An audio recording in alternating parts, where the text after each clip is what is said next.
آقائے کریم سرور کون و مکان صلی اللہ تعالی وسلم نے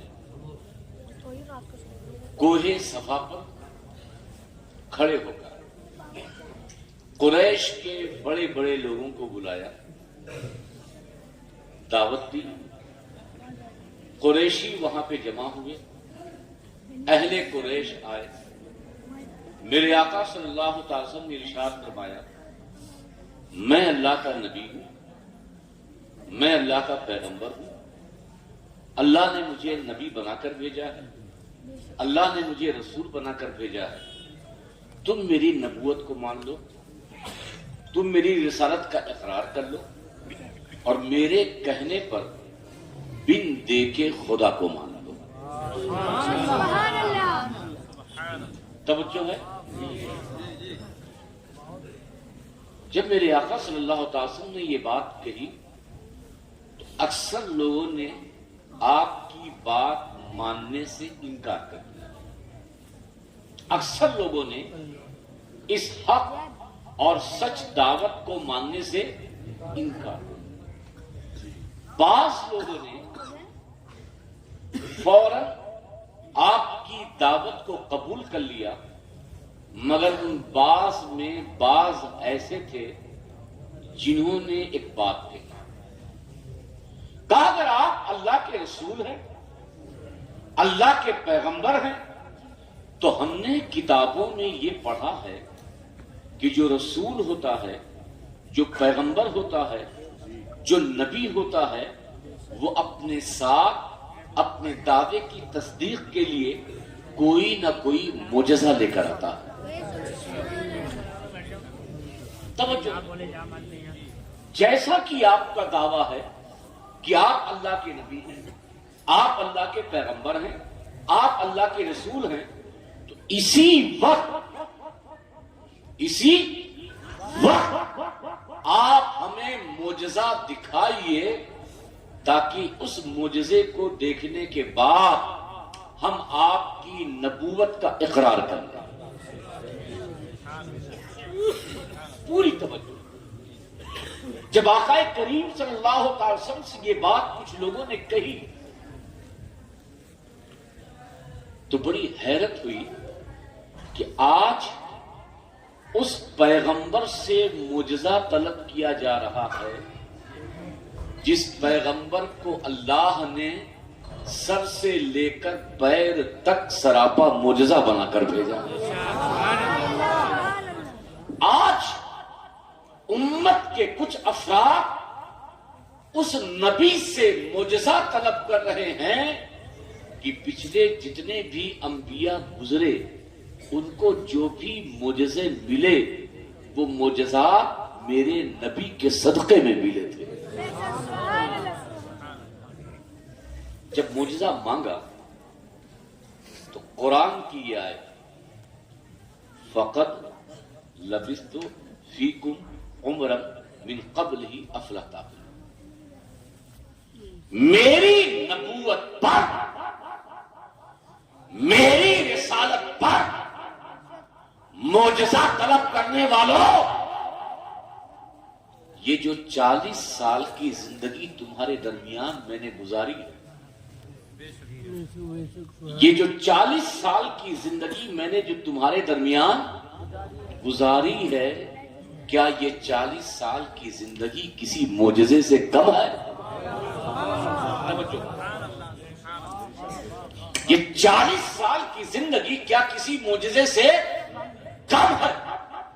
میری زندگی کا ایک ایک ورق، میری زندگی کا ایک ایک صفحہ، میری زندگی کی ایک ایک سطر، میری زندگی کی صبح و شام، میری زندگی کے معاملات، میرا اٹھنا، میرا بیٹھنا، میرا سونا، میرا جاگنا، میرا کاروبار کرنا، یہ تم دیکھتے جاؤ اور میری نبوت کا اقرار کرتے جاؤ۔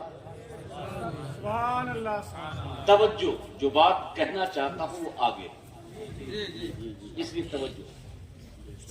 میں حیرت میں پڑ گیا کہ نبی سے بعض لوگوں نے معجزہ مانگا تو اس وقت تو بہت بھاری بھرکم معجزہ دکھانا چاہیے تھا.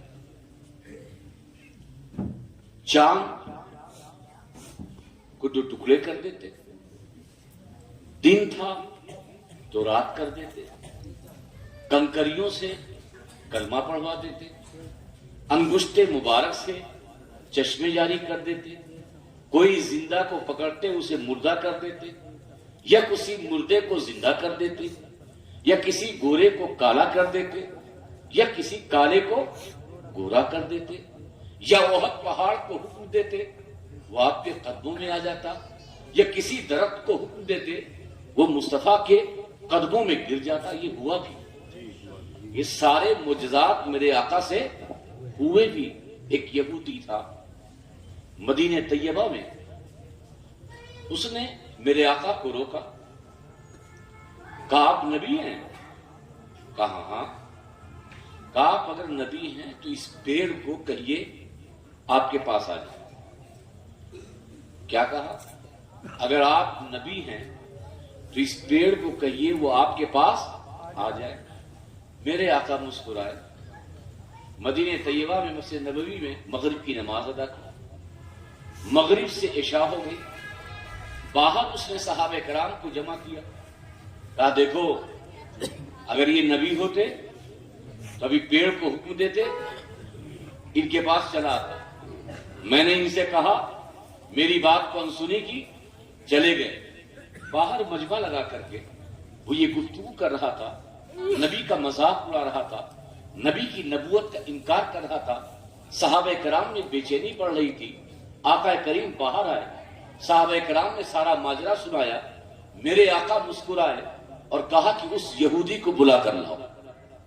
یہودی آیا, میرے آقا نے اس یہودی سے کہا کیا تم چاہتے ہو؟ کہا اگر آپ نبی ہیں جیسا کہ آپ کا دعویٰ ہے تو اس پیڑ سے کہیے یہ پیڑ آپ کے پاس چلا آئے. تو میرے آقا فرماتے ہیں میں کہوں یا تو جا کر کے اس درخت سے کہہ کہ محمد عربی بلا رہے ہیں. میرے آقا نے جب یہ بات کہی, یہودی دوڑا دوڑا اس پیڑ کے پاس گیا اور جا کر کے اس نے پیڑ سے کہا کہ تجھے محمد ابن عبداللہ محمد عربی بلا رہے ہیں. تاریخ شاہد ہے, حدیث پاک کے الفاظ شاہد ہے کہ جیسے ہی اس یہودی نے یہ بات کہی درخت ادھر سے ہلا ادھر سے ہلا اور جڑ سمیت مصطفیٰ کے قدموں میں جا کے گر پڑا. میں معجزات بتانے کے لیے نہیں آیا ہوں, اس پیغام حق کانفرنس سے کچھ اور بتانا چاہتا ہوں. نبی سے معجزات تو بہت ہوئے, آپ کی ذات سراپا معجزہ تھی, مگر آج قوم نے جب معجزہ طلب کیا تو نبی نے اپنی 40 سالہ زندگی کو بطور معجزہ پیش کیا. تو میں نے نبی کی بارگاہ میں عرض کیا, توجہ, میں نے نبی کی بارگاہ میں عرض کیا اے اللہ کے رسول, آپ سے جب قوم نے معجزہ طلب کیا تھا تو آپ نے دن تھا رات کیوں نہیں کی؟ آپ نے کنکریوں سے کلمہ کیوں نہیں پڑھایا؟ آپ نے کالے کو گورا کیوں نہیں کیا؟ آپ نے مردے کو زندہ کیوں نہیں کیا؟ آپ نے اپنی انگشت مبارک سے چشمے جاری کیوں نہیں کیے؟ آپ نے کسی درخت کو حکم کیوں نہ دیا کہ جڑ سمیت آپ کی بارگاہ میں آ جائے؟ آخر کار آپ نے پہلی بار جب قوم نے معجزہ طلب کیا تو آپ نے اپنی کتاب زندگی, اپنی 40 سالہ زندگی کو بطور معجزہ پیش کیا. تو نبوت کی طرف سے میرے نبی کا جواب آتا ہے کہ بات یہ ہے کہ یہ معجزہ, یہ بات صرف ان لوگوں کے لیے نہیں ہے بلکہ صبح قیامت تک کے لیے میرے تمام غلاموں کے لیے ہے, تمام عاشقوں کے لیے ہے, تمام چاہنے والوں کے لیے ہے, تمام جانثاروں کے لیے ہے کہ جب تم سے کوئی اسلام کی حقانیت پر, اسلام کی سچائی پر, اسلام حق مذہب ہے, بطور دلیل کتاب کا حوالہ مانگے, بطور دلیل کسی کتاب کا حوالہ مانگے تو کتاب کو بطور حوالہ بعد میں پیش کرنا, اپنی زندگی کو نبی کی سیرت کردار نبی کی زندگی میں ایسی ڈال لینا کہ اس سے کہنا اسلام کی حقانیت پر سب سے بڑی دلیل میری زندگی ہے۔ سبحان اللہ سبحان اللہ، نعرہ تکبیر، نعرہ رسالت، علماء اہل سنت، شہزادہ حضور مخدوم سمنا، واہ بہت خوب حضرت، بہت خوب ماشاءاللہ۔